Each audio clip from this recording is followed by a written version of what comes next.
Magandang araw po sa inyo, Congressman. Kamusta po kayo? Okay naman po ba? Okay naman, medyo pagod pero alive na alive. Alive na alive pagkatapos nyo pong pailan ng cyber libel yung mga... Ano pong 18 tawag niyo po Marines. ba dyan? 18 Marites, 18 Cargador, 18 Dami ng Maleta. tawag sa kanila eh. Security, hindi natin minamaliit no, yung Opo. mga security guard. Pero base kasi dun sa kanilang kwento, sila ay security or driver no, ni former Congressman Saldico o nung Oo. partido niya o nung grupo niya o nung mga kakilala niya. So, Ayun. Unang-una po, no, yung mga nabasa nga po namin na finalan nyo po ng kaso ito, no, cyber libel, itong 18 Marites, perjury.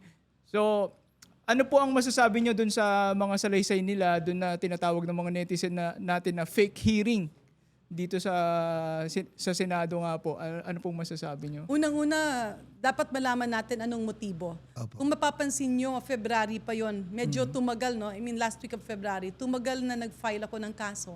Kasi hintay kami ng hintay nung sinumpa ang salaysay, wala kaming makuhang pirmadong judicial affidavit. Kaya nung wala pa rin makuha, minarapat ko ng mag-file ng kaso sang-ayon sa advice ng aking abogado. Bakit? Para makita at makilala ko sila. Opo. Kasi sa buong buhay ko, hindi ko pa sila nakita at nakilala. Sa pagkakaalam ko, ang kilala ko lang doon ay si Attorney Baligo dahil kalaban siya sa politika ng mga kamag-anak ko sa Leyte. No? At merong mga history no, na nag-file din ako ng kaso doon sa pamilya Pamilya no, nila. ng kanyang asawa dahil nga sa tiyuhin kong namatay at medyo doon ay mga financial matters yon. Now, be that as it may, ang nakakapagtaka lang doon, ang dami sa aming pinangalanan na hindi namin alam kung bakit. No, meron silang sinasabing maleta-maleta. No? Sana totoo. Hindi.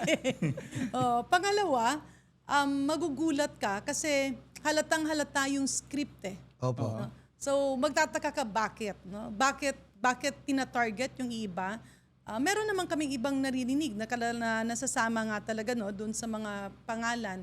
Pero hindi natin alam kung ito'y totoo o ito ba'y under investigation ng ibang mga kaso. No? Opo. In other words, parang naging chop suey. So, konting katotohanan. Dinagdagan ng maraming tao, Opo. linagyan ng maraming pangalan, dalawa lang yan. Para takutin ka na huwag ka nang magtrabaho o pabayaan mo na yan. Cool ka lang dyan. Yes. Kasi para hindi ka namin banatan. Opo. Ganyan din kasi nangyari dati. Parang tinakot ng kaso para hindi ka makapagtrabaho. And para yung ibabash ka para hindi ka nagumalaw at matakot ka. Pero Tama. titingnan mo kasi ang problema doon, if you allow yourself to be threatened, kung magpapadala ka sa takot, paano naman ang obligasyon mo sa taong bayan? Kung tatakutin ka lang ng konti, hindi ka na makapagtrabaho, hindi karapat dapat yon sa kumpiyansa at botong binigay ng iyong constituents sa iyo.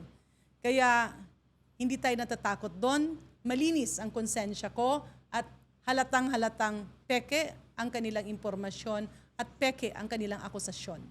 Yun. So parang gano'n na rin nangyari kay Senator Loren Legarda. Oh. So sinabihan niya yung 18 Marites na yan na Bayani. Bayani. Bayani.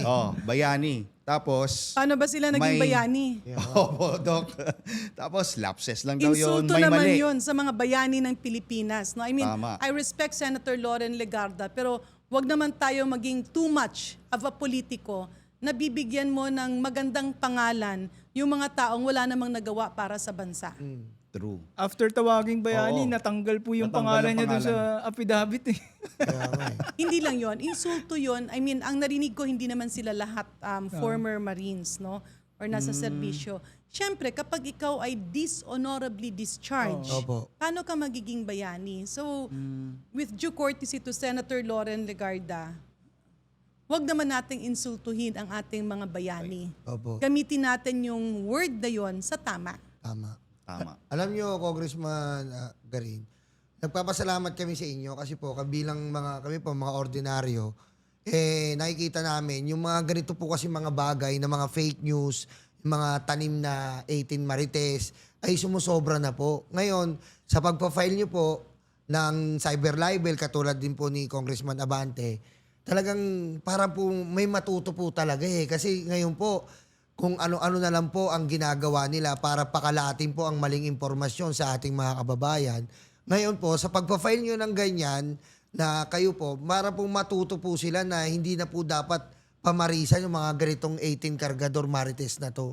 Di ba po? Alam mo, nakakalungkot mang sabihin, wala ito nung unang mga panahon sa Pilipinas. Opo, opo. Pero of course, with due courtesy to our former president, President Duterte, hindi niya napigilan na nung sa kanyang termino, nag-mushroom yung mga peking eksperto, Yes. peking media personalities. Yung troll peking- farm po, troll farm, di ba po? Oh, yung troll farm. Ngayon, nako-condition, na pre-condition yung utak ng tao. Kaya tuloy, ang gobyerno nagdidesisyon sang-ayon sa ano ba yung mabango. Hindi sang-ayon sa ano yung nararapat. Opo. Kaya dito tayo sa panahon na ito na medyo mahirap. Bumabangon tayo, pero mahirap ang pagbangon kasi nasira siya ng todo. Okay? So, maski tingnan mo sa medisina, wala nang ekspertong lumalabas na totoo kasi pag ayaw nila yung sinasabi, itro-troll ka kaagad. Cancel Ang lalabas doon yung mga kung anong gusto nilang marinig na salita. So, Yun lang. nagkakaroon ng character assassination. Yung pala, tatakutin ng lahat ng taga-DOH para mangyari ang Pharmaly, Yes. yung paglipat ng bilyong-bilyong pera sa PSDBM. Tama. Puro illegal yun eh. Pero bakit napayagan?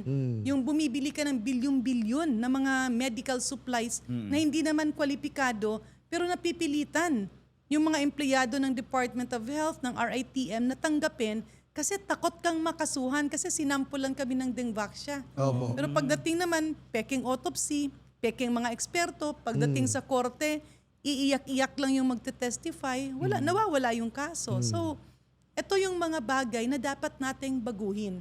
Hindi para sa atin, kundi para sa future generations. Kasi magulo eh. So ngayon, nasanay sila na ganun, lumabas naman itong 18 former security guards or drivers, allegedly, no? Opo. ng pamilya ni Congressman Saldico o nung kanyang mga kasamahan sa partido or kaibigan. At ngayon, ang nakakapagtaka kasi, bakit hindi sila ang nagsasalita? Tama. Bakit si Attorney Baligod ang salita ng salita? Kaya nga po eh. Dapat si Attorney Baligod ang gumawa ng affidavit at siya ang mag-testify. Sumampang salaysay. Parang- Dapat ganun. Oo. Parang mas kabisado niya, no? Oo. Kasi kawawa itong 18 na Marites. Cargador. Kawawa po Security. talaga. Pero Yes. kasi nakakapagtaka. Tama po si Congressman doon. Dapat kasi, siya nagsasalita. Ang bawat Cargador nagsasalita.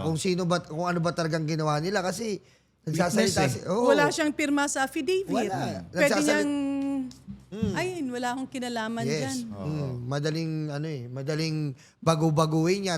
Natural, abogado siya, di ba? Oo.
bayan, hindi